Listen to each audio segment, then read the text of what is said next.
এই যে কিছুদিন আগে আমার মোবাইলটা নষ্ট হয়ে গেল। মোবাইলটা সার্ভিসিংয়ের জন্য মোতালেব প্লাজায় গেছিলাম, হাতিপুল। তো সেখানে গিয়ে ওই মার্কেটের ভেতরেই সুইট কর্ন খাইলাম। তো ছোট্ট একটা কাপের মধ্যে 1 কাপ সুইট কর্ন দেয়, সেটার দাম 100 টাকা রাখলো। তো খাইলাম, পরে বেশ ভালোও লাগলো। তো ভাবলাম বাসায় এনে সেটা বানায় খাওয়া যাক, তাহলে একটু বেশি কোয়ান্টিটিতে খাওয়া যাবে, মন ভরে খাওয়া যাবে। তো আমার হাজব্যান্ডেরও খুব পছন্দ।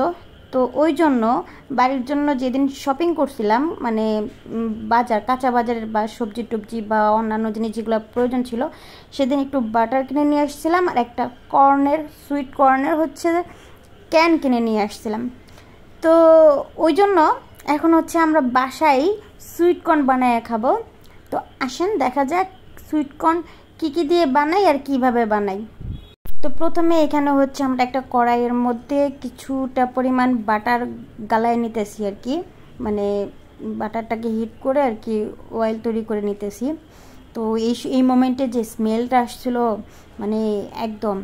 তো এখানে এই কর্ন থেকে আমরা কিছু কর্ন বের করে ওই বাটারটার মধ্যে সরাসরি দিয়ে দিলাম। বেসিক্যালি ওরা কি করে যে এই সুইট কর্নটাই হিটে রাখে, গরম থাকে।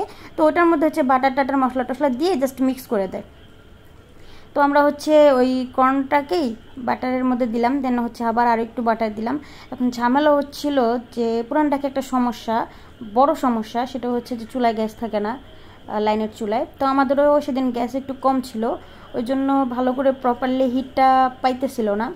তো তারপরে এর মধ্যে করে এভাবেই রান্না করতেছিলাম। তো যেহেতু হিটটা কম ছিল, ওই জন্য কর্ন থেকে পানি ছেড়ে দিছিল, একটু লিকুইড ছিল, পানি ছিল। তো আমরা এই পানিটা কমানোর চেষ্টা করতেছিলাম হিট কম থাকার কারণে।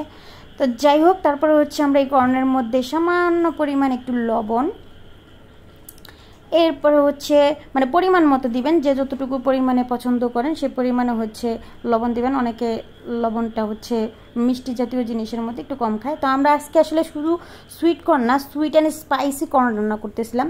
দেন আমরা একটু মরিচের গুঁড়া, তারপরে একটু টক দই, সরি এটা টক দই না, এটা মেয়োনিজ।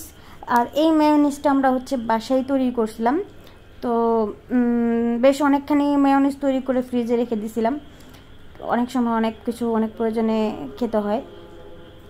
মানে এইটা ওরা কিভাবে বানায়, ওরা যে সুইট কর্নটা একটা হিটে থাকে, মানে গরম থাকে, আর ওখান থেকে একটা বাটি বা বক্স বা মগের মধ্যে নিয়ে ওরা আমরা যে মশলাগুলা বা বাটারগুলা ইউজ করতেছি এইগুলো ওরা দেয়। তো এখানে বেসিক্যালি প্রথমে লবণ, তারপরে মরিচের গুঁড়া, তার মানে বাটারের মধ্যে, তারপর মরিচের গুঁড়া, তারপরে কী দেয় জানো, মেয়োনিজ।